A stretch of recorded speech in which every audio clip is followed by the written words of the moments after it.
আরেকজনের দোষ দেখার আগে কিংবা আরেকজন মানুষের খুঁত খুঁজে বের করার আগে নিজে নিখুঁত কিনা এটা দেখা দরকার। তো আপনাদের সাথে অনেক কথা বলবো আর আজকে সারাদিনের ভিডিও শেয়ার করব।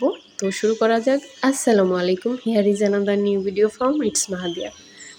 তো প্রতিদিনের মতো সকালে নাস্তাটা দিয়েই শুরু করলাম। আর এইদিকে আমি মানে যেটা বলতেছিলাম যে আমরা মানুষ এরকম যে নিজেদের ভুল না নিজেরা দেখতে পাই না। আমি না, আমি একটু আলাদা। বাট এরকম অনেক মানুষই আছে। 90% মানুষই আমি বলব যে নিজেরা নিজেদের ভুল দেখার আগে মানুষের দোষ খুঁজে বেড়ায়। যেরকম মানে আমি কেমন সেটা না দেখে আরেকজন কেমন সেটা নিয়ে একটু বেশি সমালোচনা করি, তাই না? তো এমনও মানুষ আছে যারা ঘুমটা টানতে পেছনের কাপড়টাই থাকে না। মানে হচ্ছে যে আরেকজনের দোষ দেখতে নিজেদের দোষ দেখতেই ভুলে যায়।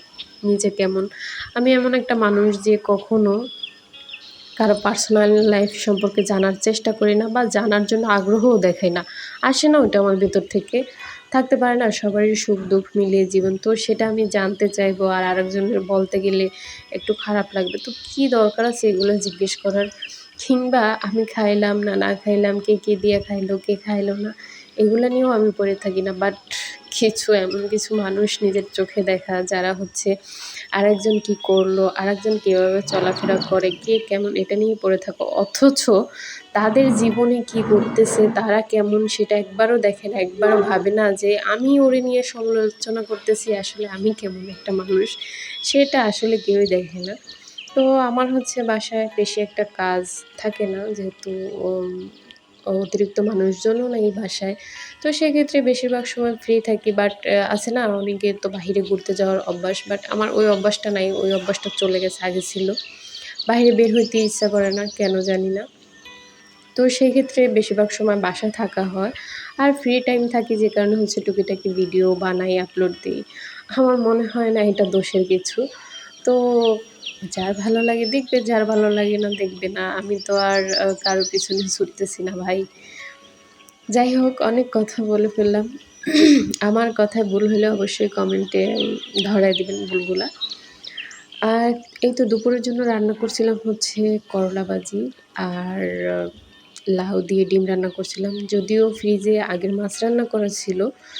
কেন জানি খেতে ইচ্ছা করল না। এভাবেই খাবার রেডি করে নিয়ে খেতে বসে গেলাম।